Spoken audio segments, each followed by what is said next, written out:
ውድ የትንቢት ቃል የወንጌል አገልግሎት ሳምንታዊ የመጽሐፍ ቅዱስ ጥናት ታዳሚያን በያላችሁበት የጌታችን የኢየሱስ ክርስቶስ ጸጋና ሰላም ይብዛላችሁ። ይህ በየሳምንቱ ወደ እናንተ ይዘን የምንመጣው የመጽሐፍ ቅዱስ ጥናት ሲሆን ላለፉት ተከታታይ ሳምንታት መጽሐፍ ቅዱሳችንን የሐዋርያው ጳውሎስ መልእክት ወደ ቆሮንቶስ ሰዎች ከተሰኘው ክፍል እያጠና እንገኛለን። ይህ የጥናታችን 3ኛ ክፍል ነው። አንድነት በክርስቶስ ውስጥ የሚል ሐሳብ አለው። ይህንን ከመመልከታችን በፊት የእግዚአብሔር መንፈስ እንዲያስተምረን ጸሎት እናደርጋለን። እንጸልይ። እግዚአብሔር አፍቃሪ አባታችን እጅግ አድርገን እናመሰግናለን። አንተ ስለረዳሃን ደግሞም እንደገና ይህንን እድል ስለሰጠህን ቃልን ለማጥናት ስለተቀበልነው መልካም እድል እናመሰግናለን። አሁንም አብረህኑን አስተምረን በእውነትህ ቃል እንድታሳድገን ጸለይን። በጌታ በኢየሱስ ክርስቶስ ስም አሜን። አንድነት በክርስቶስ ውስጥ የሚል ሐሳብ አለው። መሪ ጥቅሳችን ከአንደኛ ቆሮንቶስ ምዕራፍ 1 ቁጥር 10 ላይ የተወሰደ ነው። ነገር ግን ወንድሞች ሆይ ሁላችሁ አንድ ንግግር እንድትናገሩ በአንድ ልብና በአንድ ሐሳብም የተባበራችሁ እንድትሆኑ እንጂ መለያየት በመካከላችሁ እንዳይሆን በጌታችን በኢየሱስ ክርስቶስ ስም እለምናችኋለሁ ይለናል። አዎ እንግዲህ ይህ የሐዋርያው ጳውሎስ መልእክት ለቆሮንቶስ ሰዎች ነው። ጳውሎስ ለቆሮንቶስ ሰዎች ሰላምታ ከሰጠና ስለ መንፈሳዊ እድገታቸው ካመሰገናቸው በኋላ በቤተ ክርስቲያን ከነበሩ ችግሮች ቀዳሚ የሆነውን የአንድነት አለመኖር ችግርን በተመለከተ ይመክራል። ስለዚህ ሲናገር እናነባለን። ይህ ችግር በዘመናችንም በቤተ ክርስቲያኖቻችን ውስጥ ያለ ሲሆን የቆሮንቶስ ሰዎችን መልእክት ጨምሮ ጳውሎስ በጻፋቸው ሌሎችም መልእክቶች ውስጥ ይህንን ችግር መፍታት የምንችልባቸውን መንገዶች እናገኛለን። ያንን ነው የምንመለከተው። ገና ከጅምሩ ግልጽ የሆነው አንድ ነገር ቢኖር አንድነት በሰው ጥረት ሊገኝ የማይችል ነገር መሆኑን ነው። አንድነታችን ሊጸና የሚችለው ኢየሱስ ላይ ማተኮር ስንችል ብቻ ነው። እንግዲህ በቅድሚያ ሐዋርያው ጳውሎስ መከፋፈል የሚያስከትለውን ችግር ይዘረዝራል። መከፋፈልና ክርክር፣ ከዛ ደግሞ አንድነትን መጠበቅ የሚቻልበትን መንገድ ያሳያል። አንድነት በኢየሱስ ክርስቶስ፣ ጥበብና ብስለት፣ አገልጋይነትና ራስን ዝቅ ማድረግ፣ እንደዚሁም በመጨረሻ መሪዎችን ስለማክበር ተናግሮ መልእክቱን ላይ ያሉትን ሐሳቦች ያሰፍርልናል። እንግዲህ በቅድሚያ መከፋፈልን ስለሚያስከትሉ ችግሮች እንመለከታለን። ምንድን ነው መከፋፈልን የሚያመጣው? የመከፋፈል መንስኤዎች ምንድን ናቸው? በመጀመሪያ መከፋፈልና ክርክር ከዚህ ጋር የተገናኙ መሆናቸው እናነባለን። በተለይ በአንደኛ ቆሮንቶስ ምዕራፍ 1 ቁጥር 10 ላይ በመሪ ጥቅሳችን እንዳየነው ሁላችሁ አንድ ንግግር እንድትናገሩ በአንድ ልብና በአንድ ሐሳብ የተባበራችሁ እንድትሆኑ እንጂ መለያየት ወይም በመካከላችሁ እንዳይሆን በጌታችን በኢየሱስ ክርስቶስ ስም እለምናችኋለሁ ይላል።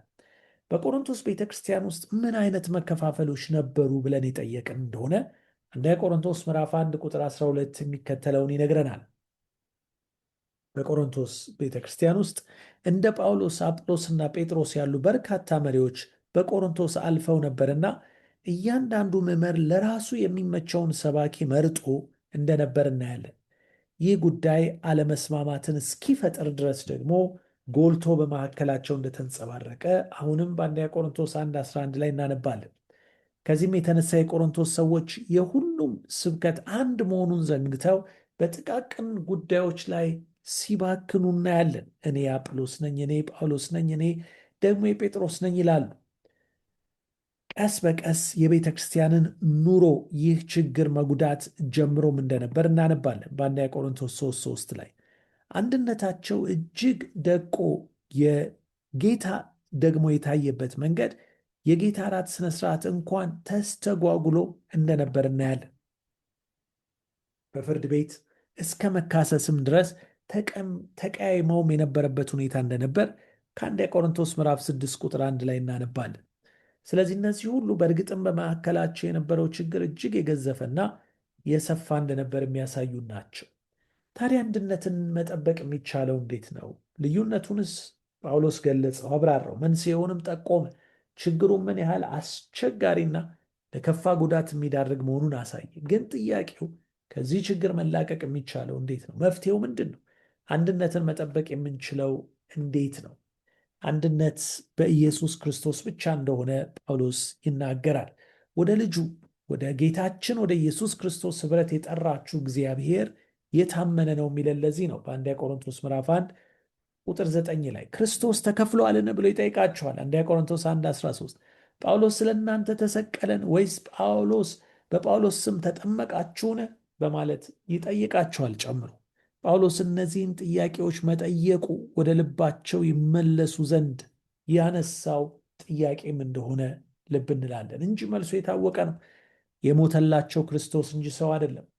የተሰቀለላቸው ጳውሎስ ሳይሆን ክርስቶስ ነው። የተጠመቁትም በጳውሎስ ስም ሳይሆን በክርስቶስ ኢየሱስ ስም ነው። አንድነት ሊገኝ የሚችለው ታዲያ እንዴት ነው ያለን እንደሆነ ጌታችንን ኢየሱስ ክርስቶስን ማዕከል በማድረግ ብቻ ነው አንድነት የሚገኝ። አንድነት የሚመጣው ከወንድሞች ወይም ከእህቶች ሐሳብ ጋር ስለተስማማን ወይም የሚቀርቡንን ሰብስበን ስላደምን አይደለም። ይልቁንም ከክርስቶስ ጋር ስለተስማማን ነው።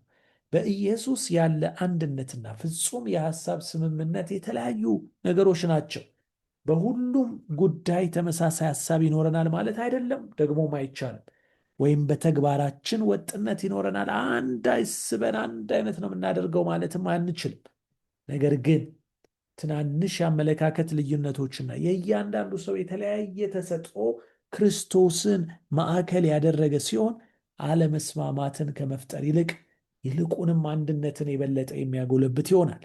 በአንደኛ ቆሮንቶስ ምዕራፍ 12 ከቁጥር 12 ጀምረን 13፣ 25፣ 27 ይህን ነው የምናገኘው። ጳውሎስ አንድነታችንን በአካል ውስጥ እንዳሉ የተለያዩ የአካሉ ክፍሎች የተለያየ ተግባር እየፈጸሙ ነገር ግን ተያይዘውና አንድ አካልን ገንብተው እንደሚኖሩ ሁሉ እኛም እንደዛው እንድንኖር ተጠርተን እንዳለ እንመለከታለን።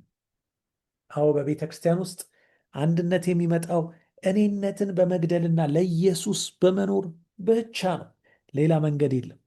እኔነት ሲሞት ክርስቶስ ኢየሱስ ደግሞ የሕይወታችን ባለቤት ሲሆን እኛ ጠፍተን እሱ በእኛ ውስጥ ሲገን ሲጎላ ያን ጊዜ አንድነት የምንችል የሚኖረን ልምምድ ይሆናል፣ ወይም ደግሞ የምንቀዳጀው ልምምዳችን ይሆናል ማለት ነው።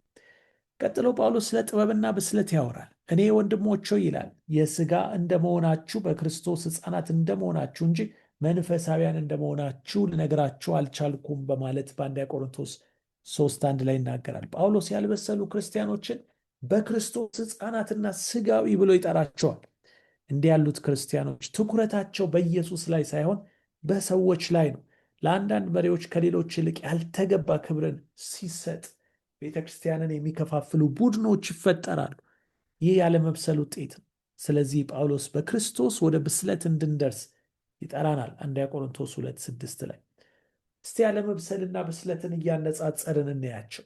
ያለመብሰል ምልክትን ምንድን ነው ካልን አለመብሰል የሕፃንነት ምልክት ነው። እንደ ሕፃናት ናቸው ያልበሰሉት ይለናል ጳውሎስ። በተቃራኒው ደግሞ የበሰሉት እነዚያ ደግሞ አዋቂዎች ናቸው ይለናል። የበሰሉ ናቸው። ያልበሰሉት ወተት ብቻ የሚጠጡ ሲሆን የበሰሉት ግን ጠንካራ ምግብን እንደሚመገቡ ተጽፎልን እናገኛለን። ልክ ነው። አለመብሰል ከስጋዊ ምኞት ጋር መቆራኘትን ያሳየናል። በአንጻሩ ደግሞ የበሰሉት እነዛ መንፈሳውያን ሆነው ለክርስቶስ ኢየሱስ ሕይወታቸውን ሰጥተው እናያለን። በሌሎች አመለካከት በቀላሉ ይታለላሉ ያልበሰሉት። በተቃራኒው ደግሞ የበሰሉት እነዛ በመንፈስ ሁሉን ይመረምራሉ፣ ደግሞም የሚጠቅመውን ብቻ ጸንተው ይዘው ይቆማሉ። ስለዚህ እንግዲህ የትኛው ጋር ነን ብለን ነው ራሳችንን የምንጠይቅ ያለብን። ያልበሰልኩኝ ነኝ ወይስ የበሰልኩ? በብስለት ነው የምመላለሰው በጥበብ ወይስ ባለመብሰል በሞኝነት? ይህ እያንዳንዳችን ራሳችንን ልንጠይቀው የሚገባ ጥያቄ ነው። በመቀጠል ስለ አገልጋይነትና ራስን ዝቅ ስለማድረግ ደግሞ እናገኛለን። በአንደኛ ቆሮንቶስ ምዕራፍ 4 ቁጥር 1 ላይ እንዲሁ ሰው እኛን እንደ ክርስቶስ ሎሌዎችና እንደ እግዚአብሔር ምስጢር መጋቢዎች ይቁጠረን በማለት ጳውሎስ ይጽፋል። ልክ እንደ አሁኑ ዘመን በመጀመሪያው ክፍለ ዘመን የነበሩ ሰዎችም በፖለቲካ፣ በፍልስፍና፣ በሃይማኖትና በሌሎች አመለካከቶች የተከፋፈሉ ነበሩ። ይህ አይነቱ አኗኗር በቤተ ክርስቲያን እንዳይዘልቅና መከፋፈልን እንዳያመጣ መከላከል የምንችለው እንዴት ነው ያለን እንደሆነ ለዚህ የመሪዎች አመለካከት ትልቅ ሚናን ይጫወታል። የቤተ ክርስቲያን መሪዎች የመጋቢነት ሚናቸውን በግልጽ መረዳት አለባቸው። የቤተ ክርስቲያን ባለቤቶች ሳይሆኑ ቤተ ክርስቲያንን ለክርስቶስ የሚንከባከቡ መሆናቸውን ጠንቅቀው መረዳት አለባቸው። የቤተ ክርስቲያን መሪዋ ኢየሱስ ነው። መሪዎች የሚመሩት እንደ ክርስቶስ ሎሌዎች በመሆን እንጂ በክርስቶስ ቤተ ክርስቲያን ላይ በመሰልጠን አይደለም። ይህንን ሐዋርያው ጳውሎስ በግልጽ የሚያስቀምጠው እኛ እንደ ክርስቶስ ሎሌዎችና የእግዚአብሔርን ምስጢር መጋቢዎች ይቁጠረን በማለት የሚናገረው ለዚህ ነው። የሚያስተዳድረው አገልጋይ ጌታ እንደሆነ መሆን አለበት። ሌሎችን ለማገልገል በትህትና ራሱን ለመስጠት ሁልጊዜ ዝግጁ ሊሆን ይገባል። ጌታችን ዝቅ ብሎ እንዳገለገለ በፊልጵስዩስ ምዕራፍ 2 ከ3-8 ላይ በክርስቶስ ኢየሱስ የነበረ ሐሳብ ይህ በእናንተ ይሆን ካለ በኋላ ይህ ሐሳብ ምን ይመስል እንደነበር ሲገልጥ የሰማይ ክብሩን ትቶ እንዴት ወደ ምድር እንደመጣ፣ እንዴት የተዋረደውን የእኛን ሥጋ እንደለበሰ፣ እንዴት የመርገምን ሞት እንደሞተ ይናገራል። ስለዚህ ያ ነው እንግዲህ በአገልጋይ መሪዎች ልብ ውስጥ መቀመጥ ያለበት የክርስቶስ ስዕል። መሪዎች ብቻ ሳይሆኑ ሁሉም ምዕመን እንዲህ ቢሆን ኖሮ በቤተ ክርስቲያን ውስጥ እንዴት ያለ አንድነት ይኖር ነበር? እንዴት ቢሆን ኖሮ ዝቅ ቢል ኖሮ ራሱን ለሌላው አሳልፎ የሚሰጥ ቢሆን ኖሮ በእርግጥም ትልቅ በረከትን መቀዳጀት ይቻል ነበር። ስለዚህ እንደ አገልጋይ ራስን ዝቅ ማድረግ የክርስቶስ ኢየሱስ ምሳሌያችን ነው። በእርግጥም ሌላውን ሁሉ ብንረሳ ጌታችን ኢየሱስ ክርስቶስ በመጨረሻ ለደቀ መዛሙርቱ ዝቅ ብሎ እግራቸውን ያጠበውና እኔ እንዳደረግኩት እናንተም እርስ በርሳችሁ አንዱ ሌላው ያድርግ ያለውን ማስታወስ ያስፈልገናል። ስለዚህ እንግዲህ አገልጋይነትና ራስን ዝቅ ማድረግ አብረው ተጣምረው የሚሄዱ ነገሮች እንደሆኑ እዚህ ጋር ልብ እንላለን። በመጨረሻ የምናየው መሪዎችን ስለማክበር አንደኛ ቆሮንቶስ 4:2 ላይ እንደዚህም ሲሆን ይላል በመጋቢዎች ዘንድ የታመነ ሆኖ መገኘት ይፈለጋል። በመሪዎች ዙሪያ የከበበው ሽኩቻና አድመኝነት እንድንተዋቸው ሊያደርገን አይገባም። ጳውሎስ ከዚህ በተቃራኒ በቆሮንቶስ የነበረውን የአጵሎስንና የእሱን አገልግሎት ስራ ሲደግፍ ሲከላከል እንመለከተዋለን። በእርግጥም መሪዎች በታማኝነት ሲሄዱ ክብር የተገባቸው ናቸው።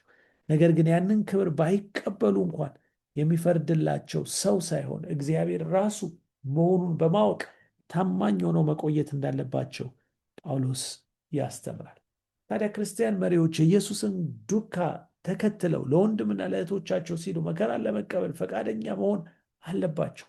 ካስፈለገም ለሌሎች ለአገልግሎታቸው ሞትን እንኳን መጋፈጥ እንደሚኖርባቸው ከዚህ እንረዳለን። የመሪዎችም ሆነ የምዕመናን ጥሪ እርስ በርሳቸው እንዲጣሉና እንዲከራከሩ ሳይሆን ኢየሱስን ለማስከበርና የመስቀሉን ስብከት ለመስበክ እንዲተባበሩ እንደተጠሩ ከዚህ እንረዳለን። ስለዚህ እግዚአብሔር የጠራን ከእርሱ ጋር እንድንተባበር፣ እርስ በርሳችን እንድንተባበር፣ ለእሱ ክብር እንድንኖር፣ ክብሩም ደግሞ በሕይወታችን እንዲገለጽ እንደሆነ ልብ ልንል ይገባል። እንግዲህ ስናጠቃልል ይህንን ወሳኝ ምዕራፍ አንብበን እንጨርሳለን። እንደ ክርስቶስ ትዕግስት ያለ በቤተ ክርስቲያን ውስጥ ፍጹም አንድነት ሊጸና የሚችል ወይም አንድነትን ሊያጸና የሚችል ምንም ነገር የለም። ሰይጣን አለመስማማትን ሊዘራ ይችላል። ክርስቶስ ብቻ ግን አለመስማማቶቹን ሊያጠራ ይችላል። እናንተ እንደ ግል የቤተ ክርስቲያን ሰራተኞች እግዚአብሔር በኃይል ስትወዱትና ባልንጀሮቻችሁ እንደራሳችሁ ስትወዱ በአንድነት ውስጥ የግድ ጥረት ሳይኖር በክርስቶስ አንድነት ይኖራል። የሚያሳብቁ ጆሮች ይዘጋሉ። ማንም ደግሞ በባልንጀራው ላይ ቅሬታን አያነሳም። የቤተ ክርስቲያን አባላት ፍቅርንና አንድነትን ይወዳሉ። አንድ ትልቅ ቤተሰብም ይሆናሉ። እግዚአብሔርም ልጁን ወደ ዓለም እንደላከ በዓለም ፊት ዕውቅናን በመስጠት ምስክሮቹ እንሆናለን ማለት ነው። ስለዚህ እንግዲህ ትልቁ ነገር ዛሬ የተማርነው አንድነት የእግዚአብሔር ቤተሰብ መገለጫ ነው። የፍቅር አንድነት ደግሞ የእግዚአብሔር ማንነት መገለጫ ነው። ስለዚህ ያንን በሕይወታችን እንድንኖር፣ ያንን እንድንለማመድ፣ በመውጣት በመግባታችን ያንን እንድናደርግ በሁሉ የእግዚአብሔር ጸጋ ይብዛልን። ተባረኩ።